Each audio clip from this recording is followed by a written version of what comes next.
Who am I? Well, that's an interesting question. And I believe if a person will start to study that and look for the answer, they'll find it.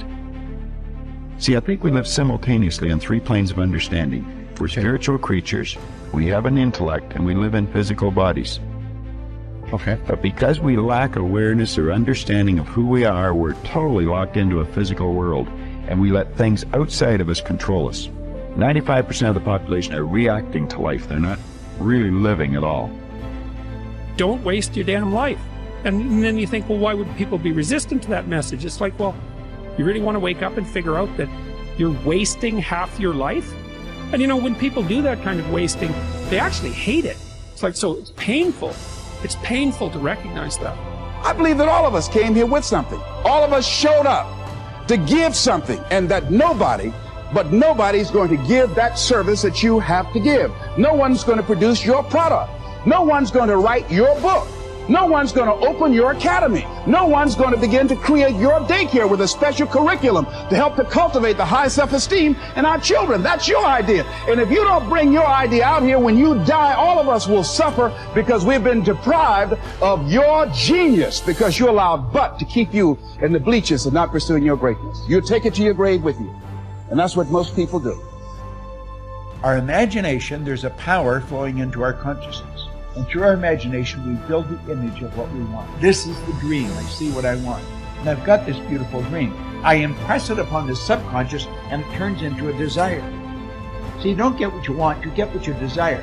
Waddell's pointed out the science of getting rich. The desire is the effort of the unexpressed possibility within, seeking expression without, through your actions. Well, that desire is expressed through the instrument of the body, because it changes the vibration of the body. The vibration causes you to act, and the action sets up an attraction. And it's the action-attraction that alters results. You may not be able to do all you find out. I understand that. You may not be able to do all you find out, but you should find out all you can do. See, you don't want to wind up at the end of your life and discover that you've lived only 1/10 of it. And the other 9/10 went down the drain. Not for lack of opportunity, for lack of information. If you fall down 100 times in a day, what does it matter? For a committed man, there is no such thing as failure. If you fall down 100 times, 100 lessons to be learned. If you commit yourself like this to creating what you really care for, now your mind gets organized. Once your mind gets organized, the way you think is the way you feel, your emotion will get organized. Once your thought and emotion is organized, your energies will get organized in the same direction. Once your thought, emotion and energies are organized, your very body will get organized. Once all these four are organized in one direction, your ability to create and manifest what you want is phenomenal. You are the creator in many ways. Often I begin a seminar with a little exercise. I ask the audience, how many people here would like to double their incomes? Almost everyone smiles and raises their hands. I then ask, how many people here would like to lose weight, get out of debt, achieve financial independence? Again, everyone smiles, some people cheer, and they all raise their hands. Then I say, wonderful, these are great goals that everyone has. We all want to make more money, spend more time with our families, be fit and trim, and achieve financial independence. Not only do we all want the same things, but we all know what we have to do to achieve them. And we all intend to do those things sometime. But before we get started, we decide that we need to take a little vacation to a wonderful fantasy place called Someday I'll. We say that, someday I'll read that book. Someday I'll start that exercise program. Someday I'll upgrade my skills and earn more money. Someday I'll get my finances under control and get out of debt. Someday I'll do all the things that I know I need to do to achieve all my goals. Someday. Probably 80% of the population lives on Someday I'll most of the time. They think and dream and fantasize about all the things they're going to do someday. And who are they surrounded by on Someday I'll? Other people on Someday I'll. And what is the chief topic of conversation on Someday I'll? Excuses. They all sit around and swap excuses for being on the island. Why are you here? They ask each other. And, not surprisingly, their excuses are largely the same.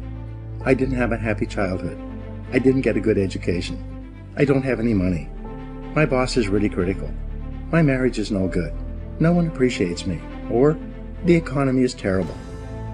They have come down with the disease of excusitis, which is invariably fatal to success. They all have good intentions, but as everyone knows, the road to hell is paved with good intentions. The first rule of success is simple. Vote yourself off the island. No more excuses. Do it or don't do it, but don't make excuses. Stop using your incredible brain to think up elaborate rationalizations and justifications for not taking action. Do something, do anything. Get on with it. Repeat to yourself, if it's to be, it's up to me. Losers make excuses. Winners make progress. Now, how can you tell if your favorite excuse is valid or not? It's simple. Look around and ask, is there anyone else who has my same excuse who is successful anyway? When you ask this question, if you're honest, you'll have to admit that there are thousands and even millions of people who've had it far worse than you, who have gone on to do wonderful things with their lives. And what thousands and millions of other people have done, you can do as well, if you try. It's been said that if people put as much energy into achieving their goals as they spend making up excuses for failure, they would actually surprise themselves. But first, you have to vote yourself off the island. Here's how to really cash in on this year. Number one, get serious. Life is serious. We call it life or death. Somebody asked me one time if I had a good description of life. I said, yes, I think I've got a good one. Life is the struggle to keep death at a respectable distance. Right? Death seems to want to move in prematurely. If you want to live a good, long, flourishing life, you got to push back. You can't just give in. You got to push back. And we're dealing with some serious matters here. So we can't just, tell the latest 10 jokes and just go home. We're not here to entertain. We're here to instruct. We're here to grow. We're here to learn. We're here to get the best we possibly can. Serious. Life is serious. The future's serious. One ancient novelist said, these are the best of times and these are the worst of times. And for some of those who came across this platform at the extravaganza, $1 million a year incomes, for them, it's the best of times. But I want you to know that while they're getting the diamonds and the millions, there are a lot of people around the world, for them, it is the worst of times. The best of times and the worst of times. That's called serious matter. How come such a difference from those who can reach such incredible heights and those who haven't yet found the answers for their life and their health and their future? We just have to ponder that and let that give us a note of seriousness, a note of seriousness. It's serious whether you win or lose. It's serious whether you succeed or fail. It's serious whether you've got a good future carved out for yourself or you do not know. These are serious matters. Matters of the heart are serious. Matters of income are serious. Matters of supporting your family, serious. See what you can do. Touch the lives of as many people as you can possibly touch. Number one was get serious. Here's number two, get smart. That's what these journals are for. That's what pad and pencil's for. That's what taking notes is for. See if you can't increase your ability to comprehend ideas, information that can be life-transforming. Don't miss the opportunity to learn. Take a good key phrase home, use it in your training. Don't be lazy in learning. Don't be casual in learning. Develop a whole new intensity for the 90s that you're not going to miss the information. You're not going to miss the stories. You're not going to miss the details. Get smart. Here's a couple of parts to it. Number one, your own personal experience. Right? If you've had a bad week, just sit down and ponder that for a while. Study it. See if you can't pick up some ideas from a poor week and then make a better week. Okay? Learn from your own experiences.